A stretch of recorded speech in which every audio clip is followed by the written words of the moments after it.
잘 지내셨습니까, 한 주간? 네.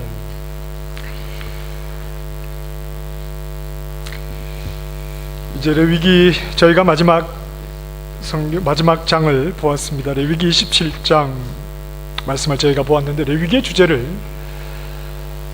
거룩이라고 말할 수 있겠죠. 그런데 이 레위기는 하나님께서 자기 백성에게 하시는 말씀입니다. 하나님이 누구에게 하시는 말씀이라고요? 자기 백성에게 하시는 말씀입니다. 하나님은 자기 백성에게 하나님이 어떤 분이신지를 말씀을 해 주십니다. 그리고 그것으로 끝나는 것이 아니라 자기 백성에게도 요구하시는 것이 있습니다. 나는 거룩하다. 자기 백성을 향해서 하나님께서 나는 거룩하다 이렇게 말씀을 하시고, 그리고 자기 백성에게 너희도 거룩하라 이렇게 말씀을 합니다.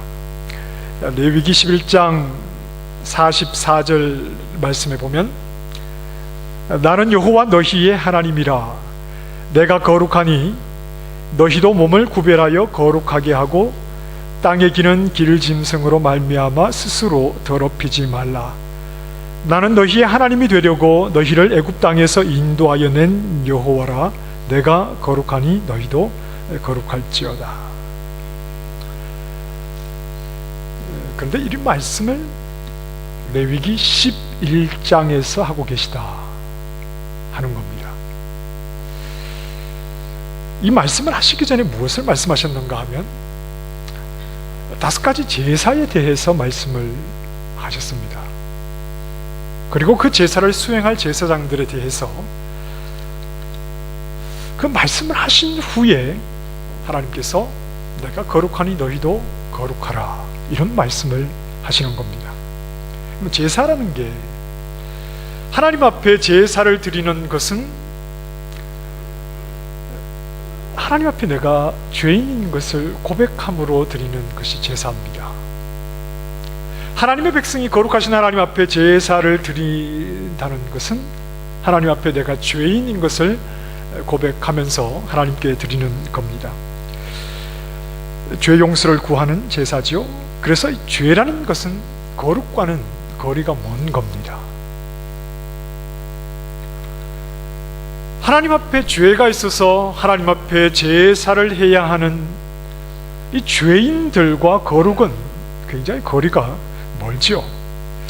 먼저 하나님께서 제사에 대해서 말씀을 하시고, 또 제사장을 세우시고, 이제 제사장이 하나님 앞에 아론이 제사를 드린 이후에 하나님은 내가 거룩하니 너희도 거룩하라 이런 말씀을 하십니다. 가족이 낚시를 갑니다. 낚시를 가서 이제 매운탕을 끓여 먹으려고 바나도 가져가고 냄비도 가져가고 여러 가지 채소와 양념을 다 가지고 가는데, 생선은 어디에 있을까요? 이제 아빠가 가서 잡으면 매운탕이 완성이 되는 겁니다. 그런데 길을 가다 말고, 차를 타고 가다 말고 엄마가 생선 가게에 들어가서 그만 생선을 사버렸습니다. 아빠의 낚시 실력을 믿을 수가 없겠다 하는 거겠죠.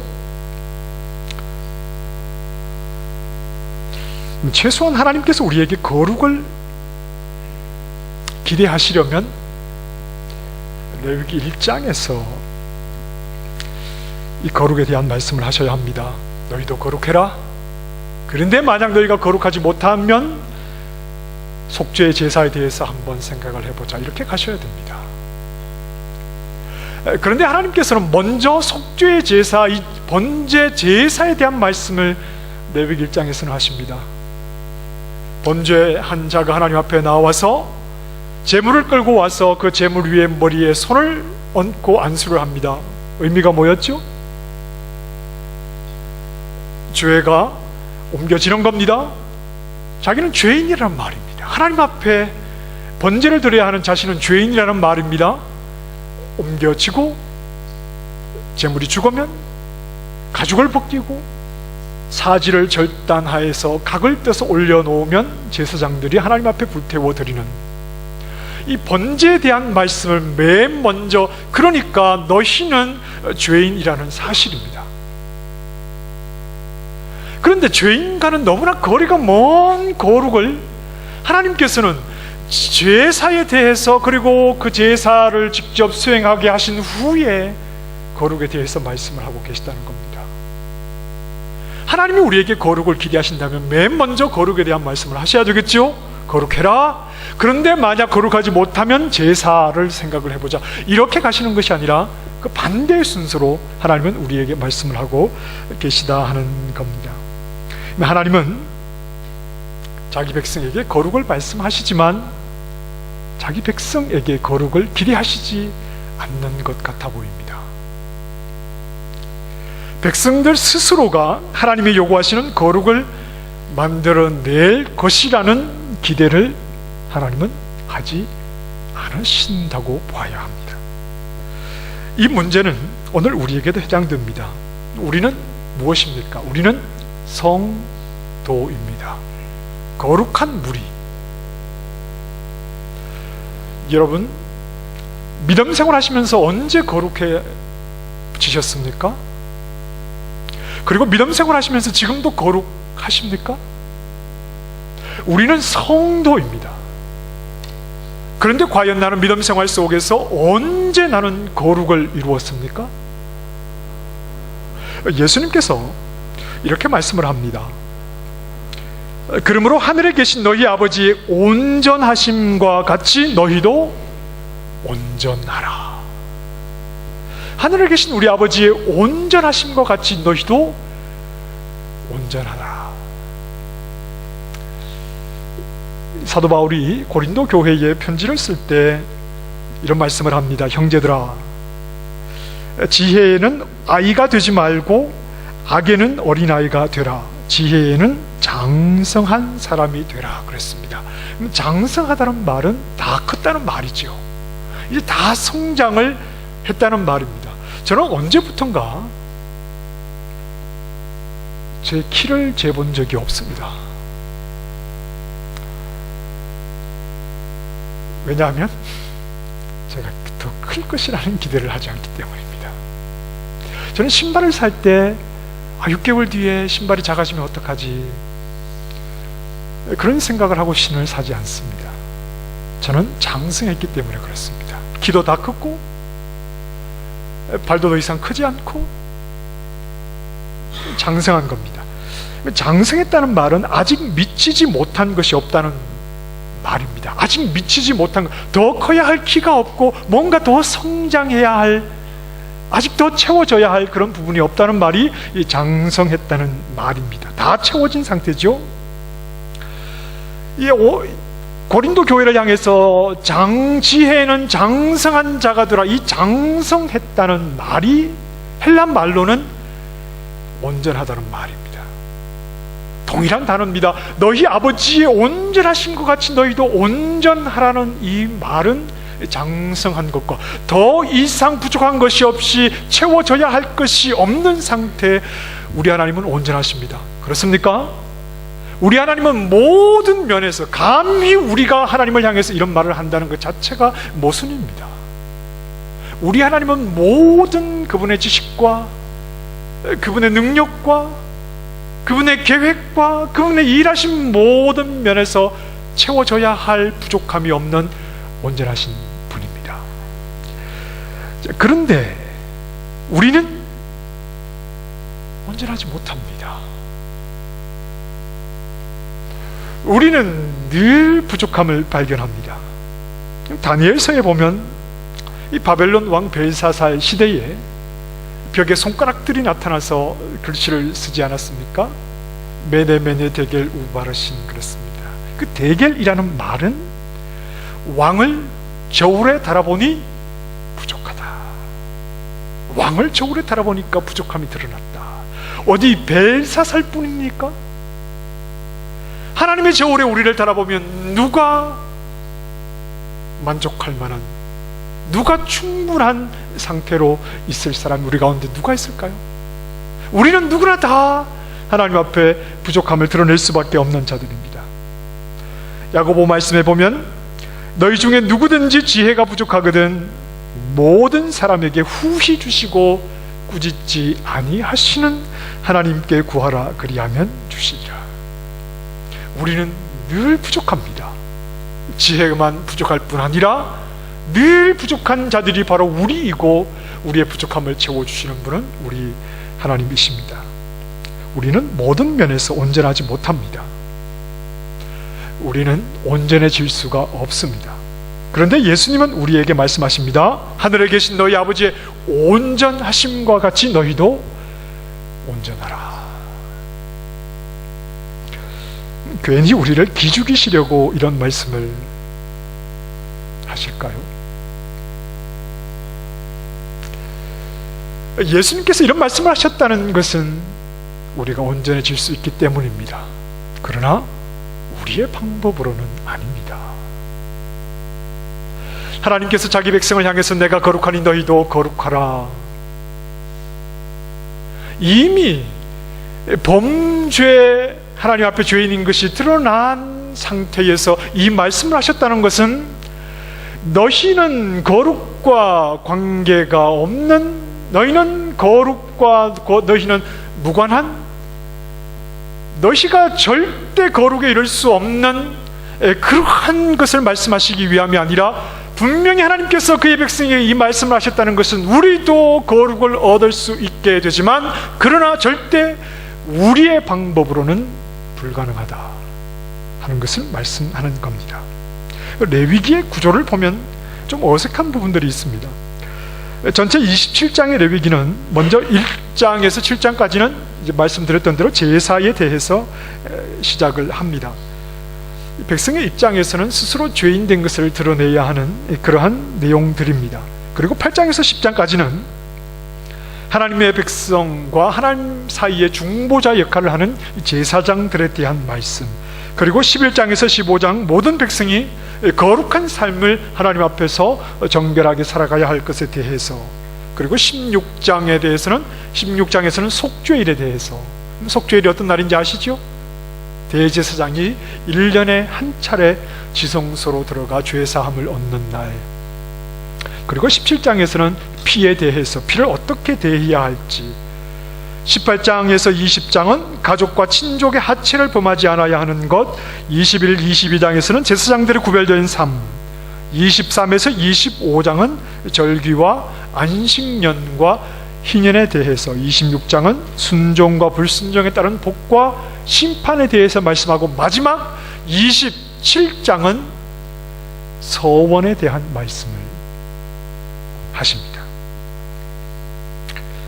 어떤 부분이 어색하느냐 하면, 레위기의 시작은 제사였습니다. 너희는 죄인이다, 하나님이 너희에게 기대하시는 것이 없다 하는 것이 레위기의 강력한 시작이었습니다. 그런데 레위기의 마지막은 백성들이 자발적으로 하나님 앞에 가지고 나오게 되는 서원에 대한 말씀을 하고 계시다는 겁니다. 이게 어색한 겁니다. 죄인이라는 자리가, 하나님이 기대하시는 것이 없는 자리가 바로 죄인이라는 자리인데, 이 제사를 통해서 분명하게 이것이 드러나게 되었는데, 그런데 레위기 마지막을 기대할 것이 없는 백성들에게 자원하는 마음으로 하나님 앞에 자발적으로 서원을 하게 되는 것으로 하나님의 말씀이 끝이 나고 있습니다. 뭔가 잘 어울리지 않는 것 같아 보입니다. 하나님은 백성들에게 기대하실 것이 없는데, 백성들은 하나님이 원하시는 거룩으로 나올 만한 수준이 아닌데, 처음부터 레위기의 말씀을 그렇게 시작하신 이후에 레위기의 마지막은 그런데 백성들이 하나님 앞에 자발적으로 나오는 서원에 대한 말씀을 하고 계시다 하는 겁니다. 칼빈이 그리스도인의 삶에서 피해야 할 두 가지 쌍둥이 위험성에 대해서 말한 적이 있습니다. 쌍둥이 위험이 우리 그리스도인들에게는 있는데 이것을 조심해야 한다. 하나는 수동성입니다. 뭐라고요? 수동성. 우리가 믿음 생활하면서 수동성, 이게 문제가 될 수 있고, 또 하나는 완벽주의입니다. 수동성과 완벽주의라고 하는 것은 쌍둥이 위험이니까 우리가 믿음 생활하면서 조심해야 한다, 이렇게 권했습니다. 자, 수동성에 대해서 한번 생각을 해보십시다. 우리의 믿음은 굉장히 수동적입니다. 우리의 신앙은 굉장히 수동적인 부분이 많습니다. 우리는 하나님으로부터 많은 선물들을 받았습니다. 우리가 어떻게 하나님의 백성 되었습니까? 창세전에 그리스도 안에서 우리를 택하여 주셨기 때문입니다. 우리는 어떻게 생명을 얻었습니까? 생명이신 아들이 그분의 살과 피를 우리에게 나누어 주심으로 그것을 우리가 받아 먹음으로 우리는 생명을 얻었습니다. 우리는 하나님으로부터 사랑을 받았습니다. 우리는 하나님의 은혜로 의롭다 여기심을 받았습니다. 이 모든 것은 다 수동적입니다. 우리가 하나님의 백성이 되고 생명을 얻고 의롭다 여기심을 받고 그분의 사랑을 받는 것, 이 모든 것은 우리가 힘쓰고 애써서 얻어낸 것이 아니라 전적으로 하나님께서 우리에게 부어주신, 베풀어주신 선물이요, 우리는 하나님으로부터 그것을 건네받았을 뿐입니다. 모든 것이 완전히 수동적입니다. 그러나 하나님으로부터 받은 것은 그 상태로 끝나는 것이 아닙니다. 내가 하나님으로부터 받은 선물, 그것을 내 안에 고이 간직하고 있는 것으로 끝나지 않습니다. 하나님이 주신 사랑은 그 사랑을 받은 우리를 통해서 반드시 드러나야 합니다. 내가 너희를 사랑한 것 같이 너희도 서로 사랑하라.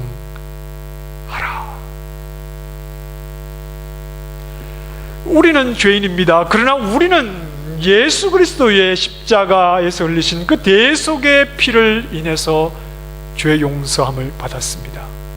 그러나 하나님으로부터 받은 은혜는 이것으로 끝나지 않습니다. 성경은 이렇게 말씀합니다. 서로 용서하기를 하나님이 그리스도 안에서 너희를 용서하심과 같이 하라. 하나님으로부터 받은 사랑,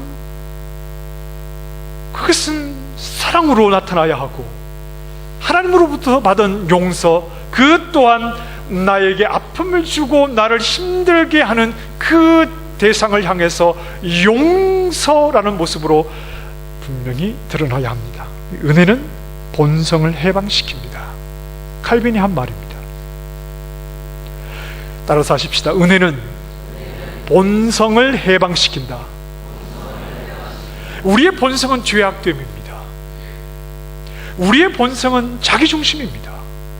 우리의 본성은 이기적입니다. 우리의 본성은 작은 손에도 볼 수 없는 그러한 것이 우리의 본성입니다. 그러나 하나님이 주신 은혜는 더 이상 우리를 이 본성 안에 갇혀있지 않도록 하신다는 겁니다. 그래서 하나님이 우리에게 주신 사랑은 이기적인 우리의 본성을 깨뜨려서 분명히 적극적으로 드러나게 되어 있고, 우리가 하나님으로부터 받은 놀라운 은혜들은 나 중심적인 우리의 본성을 깨뜨려서 이웃을 위해서 희생하는 모습으로 반드시 드러나게 되어 있습니다. 사도행전 4장의 예루살렘 교회가 그러했습니다. 하나님으로부터 우리는 모든 것을 받습니다. 수동적입니다. 그러나 하나님의 은혜를 받은 우리의 삶은 더 이상 수동적이지 않습니다. 적극적이고 능동적이어야 합니다. 자, 그리고 이어서 또 하나, 완벽주의의 함정에 빠져서는 안 됩니다. 우리는 그리스도와 연합하여서 새로운 삶을 시작하였습니다. 우리에게 성령을 주셔서 성령은 우리 안에 거하십니다. 성령은 우리가 죄와 싸울 수 있도록 우리를 도우시고 우리에게 능력을 주십니다. 성령의 열매를 맺도록 우리를 도우십니다. 의롭다 하심을 받은 우리는 더 이상 과거의 죄악된 삶을 살지 않고 성령 안에서 성화의 삶을, 거룩함을 이루어가는 성화의 삶을 살아가고 있는 것이 사실입니다. 하지만 성화는 우리에게 이루어지고 있으나 완성되지는 않았습니다. 성화는 우리 안에 지금도 이루어지고 있으나 그러나 우리 가운데 누구도 성화가 완성된 사람은 없습니다. 성령 안에서 우리는 한순간 변화되지 않습니다. 성령 안에서 우리의 모든 것이 한순간 변화되는 것이 아니라 우리의 일평생의 삶 속에서 우리는 계속해서 변화되는 이 과정들을 이루어가고 있습니다. 죄의 권세는 무너졌지만 그러나 우리 안에는 아직도 죄의 영향력이 남아 있습니다. 그러니 우리는 완벽하지 못합니다. 이 땅을 사는 동안에 우리는 완벽해질 수 없습니다. 우리는 완벽하지 못합니다. 그리고 우리는 그럼에도 불구하고 우리는 수동적으로 살아가지 않습니다. 이것이 이 땅을 살아가는 하나님의 백성의 모습입니다. 하나님으로부터 받은 은혜는 다 수동적이지만 그렇다고 우리는 결코 수동적으로 살아가지 않고 우리는 완벽하지 못하지만 그럼에도 불구하고 우리에게 부어주신 하나님의 그 은혜를 가지고 나아갑니다. 먼저 하나님은 자기 백성에게 제사에 대해서 말씀하셨습니다. 제사를 통해서 끊임없이 죄가 고백될 수밖에 없는 결코 완벽하지 못한 자인 것을, 스스로 거룩에 이르기에는 턱없이 부족한 자이라는 것을 분명히 말씀을 하십니다. 하지만 레위기의 마지막은 하나님께 드리는 서원에 대해서 말씀을 합니다. 서원은 자발적으로 하는 겁니다. 누군가의 강요에 의해서 하는 것이 아니라 자발적으로 하나님 앞에 드리는 겁니다. 하나님 앞에서 소극적으로, 수동적으로 머물러 있지 않고 적극적으로 하나님 앞에 나아가는 겁니다. 하나님께서 나에게 베풀어 주신 은혜와 나를 도우신 하나님의 능력을 생각할 때 그 은혜에 감사해서 나 자신을 하나님께 드리기도 하고, 또는 내가 가진 가축 가운데 하나님께 서원하여 드리기도 하고, 내가 가지고 있는 땅과 집을 하나님 앞에 드리기도 합니다. 우리가 오늘 함께 읽은 말씀 중에서는 백성 중에 자기 자신을 하나님께 드리고자 하는 경우에 어떻게 할 것인가, 하나님의 은혜가 감사해서 나 자신을 하나님 앞에 내어드리고 싶을 때, 나 자신을 주님께 드리고 싶을 때 어떻게 할 것인가에 대한 말씀을 하고 있습니다. 자기 자신을 하나님께 드리겠다고 해서 내가 하고 있던 모든 일을 그만두고 하나님의 성막에서, 성전에서 하나님을 일평생 섬기겠다, 이렇게는 될 수가 없습니다. 왜냐하면 하나님의 성막에서 하나님을 섬기는 일은 제사장과 레위인들만이 할 수 있는 일이었기 때문입니다. 자, 그 대신에 그 사람의 가치를 돈으로 환산해서 하나님께 드렸습니다. 자, 나이에 따라서 금액이 다르고 남자와 여자 이 성별에 따라서 금액이 달랐습니다. 3절 말씀에 보면 20세에서 60세에 해당하는 남자는 은 50세겔을, 그리고 여자는 은 30세겔을 하나님 앞에, 나 자신을 하나님 앞에 드리는 것으로 그렇게 하나님 앞에 드렸습니다. 자, 이것을 해마다 드렸는지 일평생 한 번을 드렸는지에 대해서는 좀 의견의 차이가 있습니다만, 당시 노동자들의 한 달 동안 일해서 얻는 품삯이 은 1세겔이라고 합니다. 한 15g 정도, 12g 정도 되는데, 한 달 일해서 얻는 돈이 1세겔인데 50세겔을 바쳤다는 것은 상당히 큰 금액이었습니다. 자, 그런데 8절 말씀에 보면 가난한 사람도 하나님께 자신을 드리기 원할 때 제사장은 그 금액을 무조건 요구하는 것이 아니라 그 사람의 형편에 맞추어서 그 금액을 낮게 조정을 해서 하나님 앞에 나 자신을 드리겠다고 하는 주님을 향한 그 마음이 물질 때문에 막히지 않도록 이 방법을 하나님께서 주셨다 하는 겁니다. 한 주석가는 이렇게 설명을 했습니다.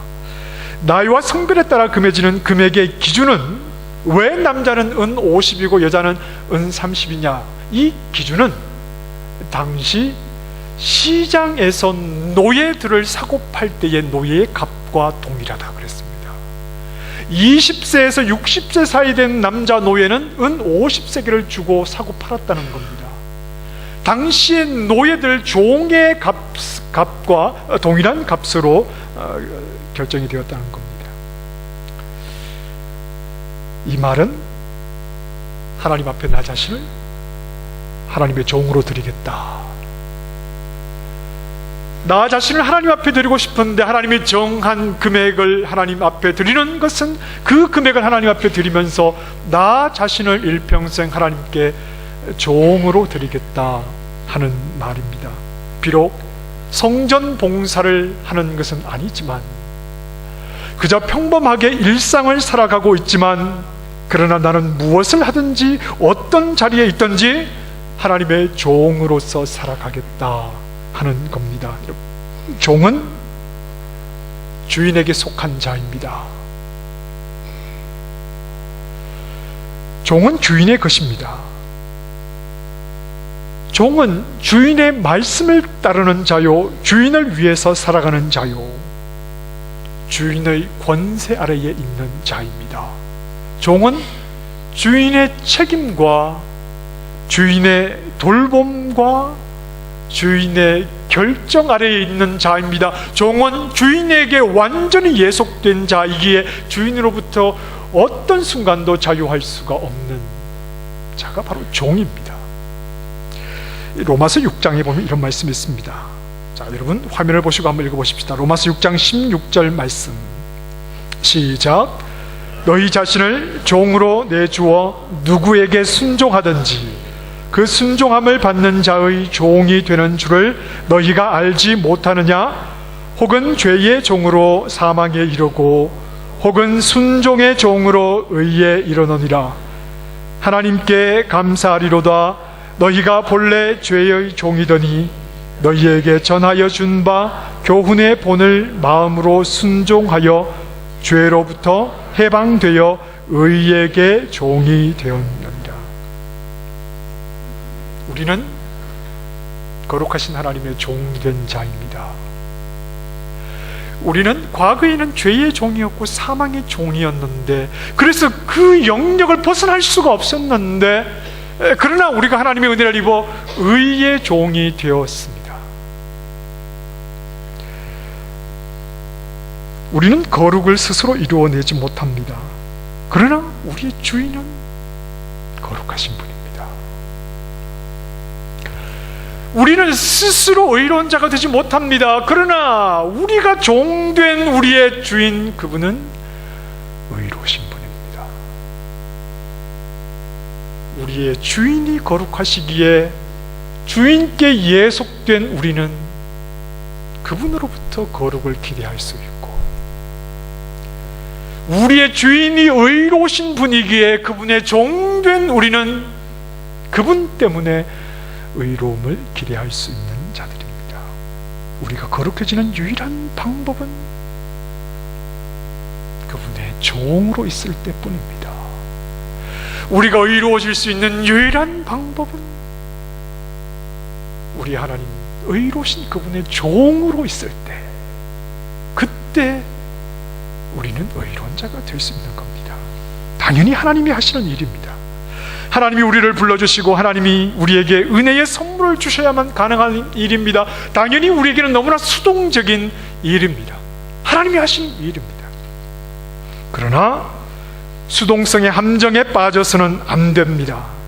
우리는 우리를 종으로 삼아주시고 우리를 알게 하신 그 하나님을 향해서 달려가기를 멈추지 말아야 합니다. 그분을 향해서 부지런히 달려가야 합니다. 나에게 하나님을 알게 해주셨다면 우리는 자발적으로 그분의 품 속으로 달려가야 합니다. 나 자신을 그분께 드려서 내가 어떤 일상을 살아가고 있든지 내가 서 있는 그 자리에서 나는 하나님의 종인 것을 분명히 고백하면서 더 적극적으로, 더 부지런히, 더 열심히, 더 능동적으로 나를 종 삼으신 그분께 달려나가야 합니다. 가만히 앉아있으면 안 됩니다. 하나님이 모든 것을 하시니까 수동적으로 가만히 있어서는 안 됩니다. 그분이 나에게 은혜를 주셔서 그분을 알게 하시고 그분의 사랑을 알게 하시고 그분의 용서를 경험하게 하셨다면 우리는 가만히 있는 것이 아니라 적극적이고 능동적으로 그분의 품속으로 달려가야 하는 겁니다. 우리는 열심을 내야 합니다.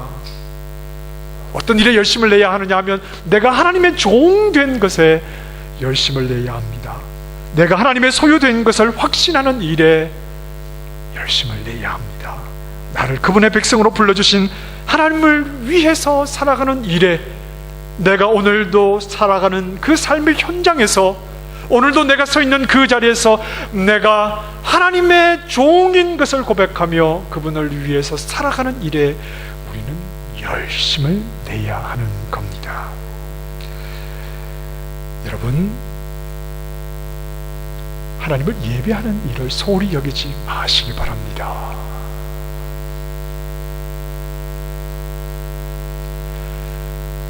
하나님 앞에 나와서 보이지 아니하시나 그러나 우리와 함께 하신 그 하나님을 향해서 예배하는 이 한 시간을 절대 소홀히 여기지 마시기 바랍니다.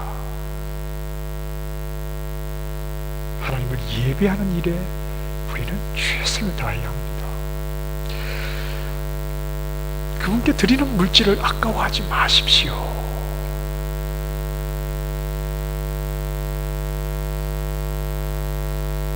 하나님께 물질 드리기를 아까워하지 마십시오. 먼저 내가 좀 살고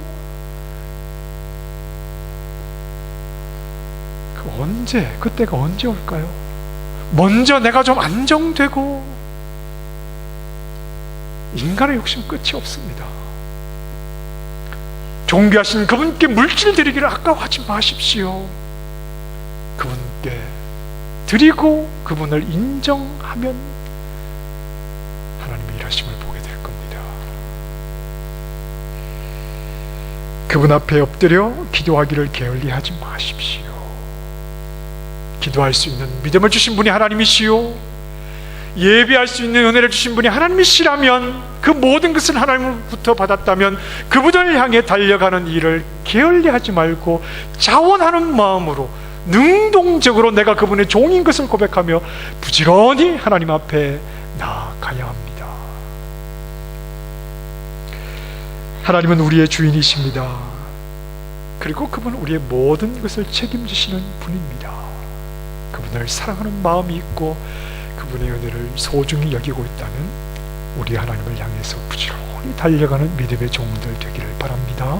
적극적으로 자원하는 마음으로 능동적으로 주님의 품을 향해 부지런히 달려가는 주님의 종된 신실한 하나님의 백성이 다 되시기를 주님의 이름으로 축원합니다.